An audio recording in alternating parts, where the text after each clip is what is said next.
Angkatan bersenjata Rusia 29 Oktober mengonfirmasi berhasil merebut wilayah Selidovo arah Pokrov dari Ukraina. Ditandai dengan berkibarnya bendera Rusia di pusat kota Selidovo. Bagaimana bisa wilayah sepenting itu jatuh ke Rusia? Rusia merilis strateginya sehingga bisa merebut Selidovo, pintu masuk ke arah Pokrov, 30-31 Oktober. Pesawat serang Rusia dari Brigade Senapan Bermotor ke-15 dan ke-30 dari kelompok pasukan pusat, dengan dukungan kelompok lapis baja, dengan cepat memasuki sabuk hutan dan menghancurkan musuh di benteng. Pada saat yang sama, kru drone penyerang mengalahkan personel dan peralatan musuh, membantu pesawat penyerang bergerak maju. Sebagai hasil dari tindakan aktif dan tegas, personel militer dari kelompok pasukan pusat menduduki posisi penting di ketinggian komando di pinggiran Selivodo, yang berkontribusi pada keberhasilan tindakan lebih lanjut dari pesawat serang untuk membersihkan kota Selidovo dari formasi angkatan bersenjata Ukraina. Lalu seperti apa pentingnya kota Pokrov sehingga Rusia berusaha mati-matian merebutnya? Sementara Ukraina mempertahankannya dengan seluruh kekuatan? Pokrov menjadi salah satu benteng pertahanan di front timur Ukraina. Lokasi geografisnya tidak hanya menjadikannya salah satu pusat logistik terpenting, tetapi juga sangat dekat dengan apa yang selama ini dianggap sebagai wilayah paling belakang Ukraina. Dnipro, salah satu kota terbesar di Ukraina dengan populasi sekitar 1 juta orang, ke Pokrov hanya berjarak sekitar 2,5 jam perjalanan dengan mobil. Bagi Kiev, kehilangan Pokrov juga berpotensi berarti perang akan semakin dekat dengan Ukraina bagian tengah dan wilayah paling belakangnya yang terlindungi dengan lebih baik. Bagi Moskow, signifikansi Pokrov sangat besar. Hanya sekitar 17.000 orang yang masih tinggal di kota itu, yang hampir hancur oleh serangan bertubi-tubi setiap hari. Namun, reruntuhan Pokrov hanya berjarak 20 km dari perbatasan administratif wilayah Donetsk, garis yang coba dicapai Kremlin sejak 2014, saat pasukan Rusia bermaksud merebut seluruh Donetsk dan Luhansk. Pertempuran untuk Pokrov dimulai lebih dari 6 bulan lalu ketika pasukan Ukraina mundur dari Avdiivka pada pertengahan Februari 2024. Dari sana, mereka mundur menuju Pokrov, pangkalan logistik utama dan pusat transportasi bagi angkatan bersenjata Ukraina, tempat banyak jalan dan jalur kereta api berpotongan. Sejak terobosan pertama garis pertahanan Ukraina pada bulan April di dekat desa Ocheretine, pasukan Rusia telah maju sejauh lebih dari 20 km ke arah Pokrov. Pada awal September, Ukraina memindahkan lebih banyak pasukan ke daerah ini, tetapi Rusia belum memindahkan pasukannya sendiri dari targetnya dan menuju Kursk, sementara juga mengancam akan mengepung sekelompok besar pasukan Ukraina di selatan daerah utama. Mendesak dari dua arah, pasukan Moskow menguasai kota Novohorodivka dan bergerak maju dari tenggara dan dari Ukrainsk, yang jatuh awal minggu ini. Jika Ukraina kehilangan Pokrov, akan jauh lebih sulit untuk memindahkan pasukan, perbekalan, dan amunisi ke bagian lain dari garis depan yang kewalahan di Ukraina Timur.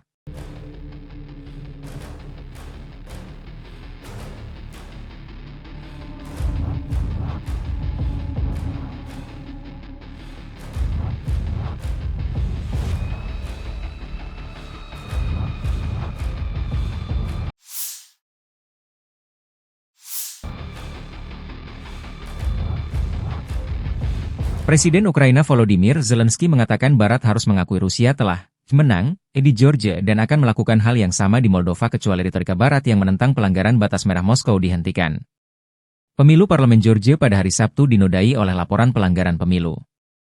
Pihak oposisi menentang hasilnya dan sekutu Barat mengatakan penyimpangan yang dilaporkan harus diselidiki. Partai pro-Rusia yang berkuasa mengklaim kemenangan di Georgia. Kita harus mengakui di Georgia bahwa hari ini Rusia menang. Pertama, mereka mengambil sebagian dari Georgia, kemudian mereka mengubah kebijakan pemerintah. Dan sekarang, Georgia memiliki pemerintah yang pro-Rusia, kata Zelensky dalam bahasa Inggris dalam sebuah video yang dirilis pada Rabu. Negara bekas Soviet lainnya, tetangga Ukraina, Moldova, akan mengadakan pemilihan presiden putaran kedua pada hari Minggu setelah petahana pro-Eropa gagal mengamankan lebih dari 50% suara. Putaran pertama diadakan bersamaan dengan referendum untuk mengabadikan aspirasi Moldova untuk bergabung dengan Uni Eropa dalam konstitusi. Referendum dimenangkan dengan selisih suara yang tipis. Pemungutan suara di Georgia dan Moldova diawasi ketat di Barat, dan secara luas dipandang sebagai pilihan antara negara-negara yang mengambil jalur Eropa atau kembali ke orbit Rusia. Zelensky menyatakan bahwa Rusia sedang dalam perjalanan untuk menerapkan skenario di Moldova yang mirip dengan yang terjadi di Georgia.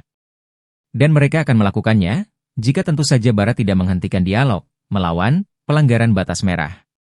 Jika mereka tidak menghentikan ini, teruskan saja retorika ini, mereka akan kehilangan Moldova. 1-2 tahun, ditambah Zelensky.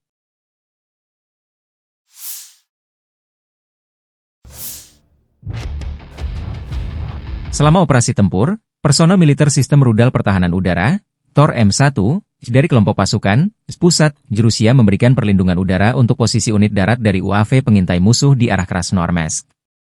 Ketika target udara terdeteksi, rudal berpemandu dan anti-radar musuh, pesawat terbang, helikopter, rudal jelajah, drone pengintai dan serang, kru membawa mereka di bawah pengawalan dan, setelah konfirmasi, menghancurkannya. Sasaran utamanya adalah drone seperti Valkyrie, Fury atau Leica. Ada yang cukup besar, yang kami robohkan tanpa kesulitan. Ini sebagian besar adalah drone pengintai. Ya, jumlahnya jauh lebih sedikit, karena kami tidak bekerja sendiri, kawan-kawan senior sudah melindungi kami. Ada lebih dari 100 target yang ditembak jatuh. Saya sudah tidak bisa menghitung lagi, kata salah satu komandan kru dengan tanda panggil, minus. THOR M1 adalah sistem pertahanan udara taktis buatan Rusia yang efektif dalam menghadapi ancaman udara, termasuk rudal jelajah, pesawat tempur, dan drone. Sistem ini menggunakan teknologi radar Paset Array yang memungkinkan deteksi dan pelacakan target secara akurat dalam berbagai kondisi cuaca. THOR M1 memiliki jangkauan sekitar 12 km dengan ketinggian maksimum 6 km, menjadikannya andalan dalam pertahanan udara jarak pendek. Sistem ini dilengkapi dengan peluncur otomatis yang dapat mengunci hingga 48 target dan menembak 2 target secara simultan. Sistem rudal ini juga dapat dioperasikan secara mobile, sehingga dapat dipindahkan dengan mudah sesuai kebutuhan di lapangan. Kendaraan peluncurnya menggunakan roda atau tank berantai yang tangguh dalam berbagai medan. Rudal THOR M1 menggunakan hulu ledak yang efektif dengan kemampuan manuver tinggi, memastikan respons cepat terhadap serangan mendadak. Proses peluncuran rudal ini otomatis dan cepat, membutuhkan waktu hanya beberapa detik untuk peluncuran. Radar THOR M1 memiliki kemampuan anti-jamming, memungkinkan operasinya tetap stabil meskipun dihadapkan pada serangan elektronik musuh. Sistem ini bisa bekerja dalam kondisi jaringan pertahanan terintegrasi atau berdiri sendiri sebagai pertahanan udara lokal. THOR M1 banyak digunakan untuk melindungi infrastruktur penting dan instalasi militer strategis. Kemampuan ini menjadikannya sangat andal di berbagai medan operasi yang menuntut mobilitas tinggi dan kesiapan cepat. Efisiensi dan kecepatan THOR M1 telah dibuktikan di berbagai operasi militer Rusia. Teknologi ini terus diperbarui untuk menyesuaikan dengan ancaman udara modern yang kian canggih. THOR M1 memiliki sistem operasional otonom dengan fitur identifikasi musuh kawan, IFF, yang mengurangi risiko salah sasaran. Desain kompak dan ketahanan THOR M1 menjadikannya mudah ditempatkan pada berbagai wilayah strategis. Secara keseluruhan, THOR M1 adalah bagian penting dari sistem pertahanan udara Rusia. Не птица ли это, либо какая-то еще помеха. Смотрим, параметры меняются, высота, дальность и так далее. Докладываем командиру, они уже связываются с другими людьми, спрашивают, своя птичка, не своя птичка. Если это уже не своя, то командир дает добро на уничтожение. На моем счету уже более 50 сбитых целей. Фурии, лилейки, в основном беспилотники. Основные виды беспилотно-летательных аппаратов, которые сбивает дивизион, это получается Фурия, Лелека. Вот еще есть так называемая Галка. Вот они от нее, что остается после наших ракет. Чеклун даже попадается. Это совсем маленькая, малоразмерная цель. Вот есть так называемая Баба-Йоги. Это уже у нас работает МОГ, мобильная огневая группа. Основной, вот недавно сбили, Avenger называется. Он получается со сбросами. Вот у него здесь сбросы. Получается отсюда он сбрасывает свои так называемые мины. Также еще есть беспилотник, который корректирует так называемые хаймерсы, называется Шарк. Вот частенько тоже их сбиваем. Они летают довольно-таки на высоких высотах, от 2 до 3 тысяч где-то. Противник только поднимает свою птичку, мы уже ее, как говорится, со стола берем, и уже она не успевает долетать до переднего края, мы уже ее сбиваем. Девиз наш: сами не летаем, а другими даем. Конечно, постоянно придерживаемся этого, чтобы поражать одной ракетой одну цель, так как у ракет высокая вероятность попадания. Соответственно, если цель противника какой-либо воздушный объект, будь то беспилотник, крылатая ракета, самолеты, вертолеты различных типов. Если они попадают к нам в зону поражения, то шансов у них уйти обратно мало. Мы ждем поставки F-16 противника. Конечно, были такие моменты, когда приходилось сопровождать несколько целей. Сначала делали пуск по одной, либо перекатывали, чтобы сменить позицию, либо сразу отрабатывали через некоторое время по второй. Машина может стрелять как с короткой остановки, так и во время движения на небольшой скорости. Бывали такие случаи, то что на небольшой скорости приходилось поражать цели. Да. Мой расчет подготовленный, плохого про него сказать не могу. Все парни адекватные, смекалистые, как бы с этим у них проблем нет. Все друг друга взаимовыручают, подготовка и взаимопонимание на высшем уровне. Каждый знает свою задачу, то, чем занимается, как механик-водитель, как оператор, также мобильная группа. Все прекрасно свои задачи знают, выполняют их на отлично. При окончании военной академии мне психологически вообще было как бы легко. Я сразу понимал, куда я иду, зачем я иду, и предназначение своей профессии я знал. Поэтому я наоборот ждал выпуска, чтобы приехать быстрее сюда, помогать товарищам и достигать уже поставленных целей. Именно стрелком нахожусь с декабря месяца. Вот постоянно выезжаю с машиной, экипажи меняются. Ну, все ребята уже как родные нашли, как говорится, общий язык. Поэтому работать легко. Мы стояли на постах, контролировали ситуацию и смотрим, в одной стороне пошли световые ракеты, начали работать трассерами. Я вышел на мехвода, сориентировал его, сказал, что там на данном азимуте идет работа трассерами, световыми ракетами. Мехвод передал это оператору, оператор быстренько сориентировался, нашел цель и уничтожили. То есть благодаря нашей работе, то, что мы находимся наверху, мы сориентировали экипаж, и они отработали цель. Выехали на точку, машина остановилась, мы оперативно в первую очередь ставим сетки антидроновые и постоянно на 360 градусов ведем наблюдение. Есть бинокль, смотрим в бинокль, потому что реально на расстоянии километра, когда летит обычная птица, ты не поймешь, птица это или дрон. На самом деле очень похоже.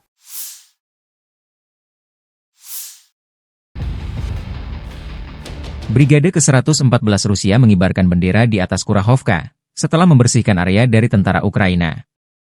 Bendera Rusia dan panji Brigade ke-114 dari Angkatan Darat ke-51 dipasang di titik-titik penting pemukiman yang penting dan strategis. Pembersihan selesai. Pasukan Rusia dengan percaya diri maju lebih jauh, demikian keterangan video Brigade 114 Rusia 30 Oktober.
Intelijen kelompok I Utara, Angkatan Bersenjata Rusia menghancurkan persembunyian personel Ukraina di wilayah Kharkov.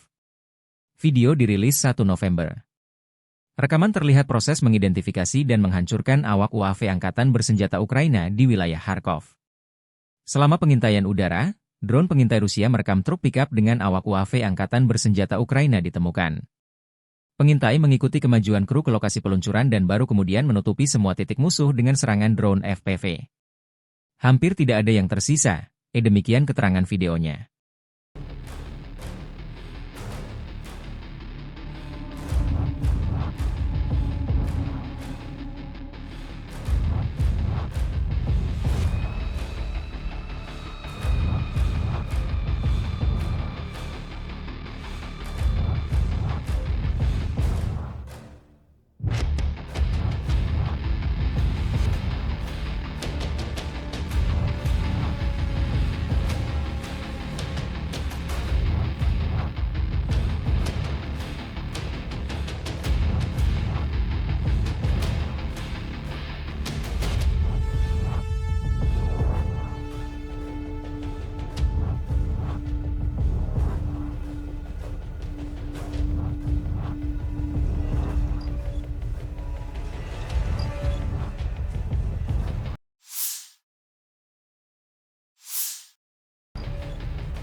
Staf Umum Angkatan Bersenjata Ukraina 1 November melaporkan, militer Rusia total kehilangan 696.410 tentara di Ukraina sejak dimulainya invasi skala penuh pada 24 Februari 2022.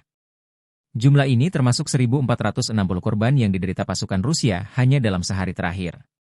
Rusia juga kehilangan 6 tank, 26 sistem artileri, 25 pesawat tanpa awak, 20 kendaraan tempur pengangkut personel dan 9 kendaraan khusus militer dalam 24 jam terakhir. Menurut laporan militer Ukraina tersebut, pasukan Vladimir Putin total kehilangan 9.162 tank, 18.470 kendaraan tempur lapis baja, 28.038 kendaraan dan tangki bahan bakar, 20.039 sistem artileri, 1.244 sistem roket peluncur ganda, 994 sistem pertahanan udara, 369 pesawat terbang, 329 helikopter, 18.088 pesawat nirawak, 28 kapal dan perahu, dan 1 kapal selam.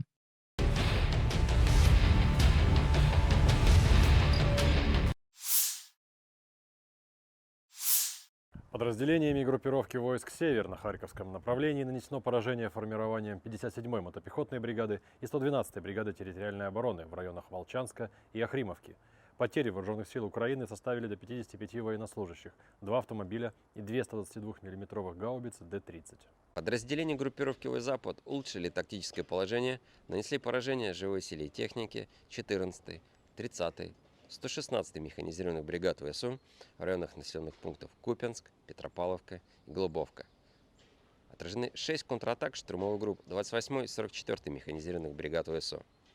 Противник потерял до 610 военнослужащих, танк, 5 боевых бронированных машин, 4 пикапа, самоходную артиллерийскую установку «Краб», самоходную артиллерийскую установку «Гвоздика», гаубицу Д-30, орудие М119, противотанковую пушку МТ-12 «Рапира», 2 станции радиоэлектронной борьбы «Анклав-Н», 2 радиолокационные станции контрбатарейной борьбы АН-ТПК-50.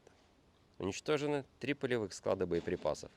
Подразделения южной группировки войск продолжили продвижение в глубину обороны противника, нанесли поражение формированием 24-й, 33-й, 54-й, 72-й механизированных, 46-й аэромобильной, 79-й десантно-штурмовой, 10-й горно-штурмовой бригад и 18-й бригады Национальной гвардии Украины в районах Анновки, Залезнянского, Часова Яра, Дальнего, Романовки, Курахова, Никифоровки, Северска и Славянска. Отразили контратаку подразделений 25-й механизированной бригады ВСУ.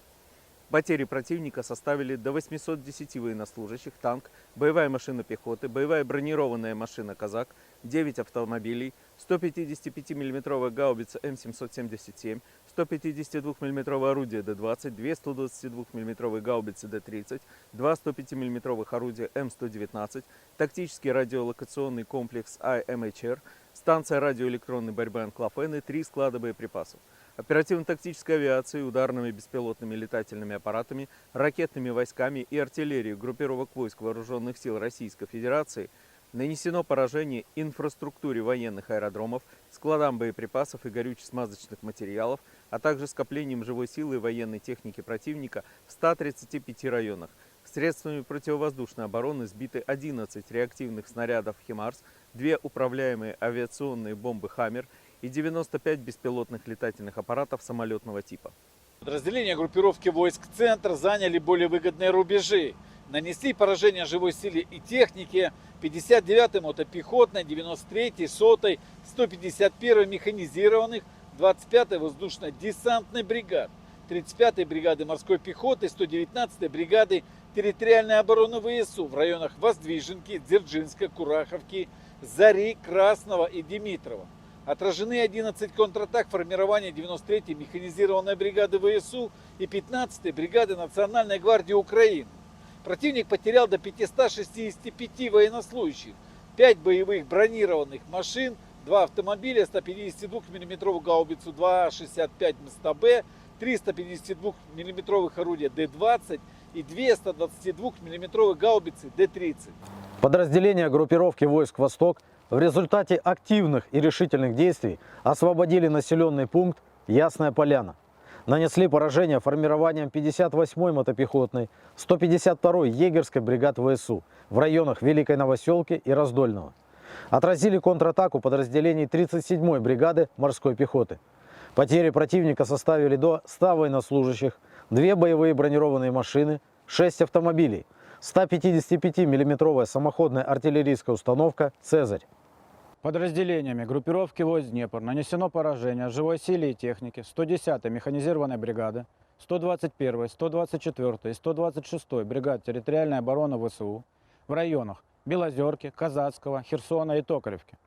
Потери ВСУ составили до 90 военнослужащих, 3 автомобиля, 152 миллиметровая гаубица 2,65 МСТБ, 2 152 миллиметровых орудия Д-20, 122 миллиметровая самоходная артиллерийская установка 2С1 «Гвоздика», 105 миллиметровое орудие М119 и 2 станции радиоэлектронной борьбы «Анклав-Н». Уничтожено 3 полевых склада боеприпасов.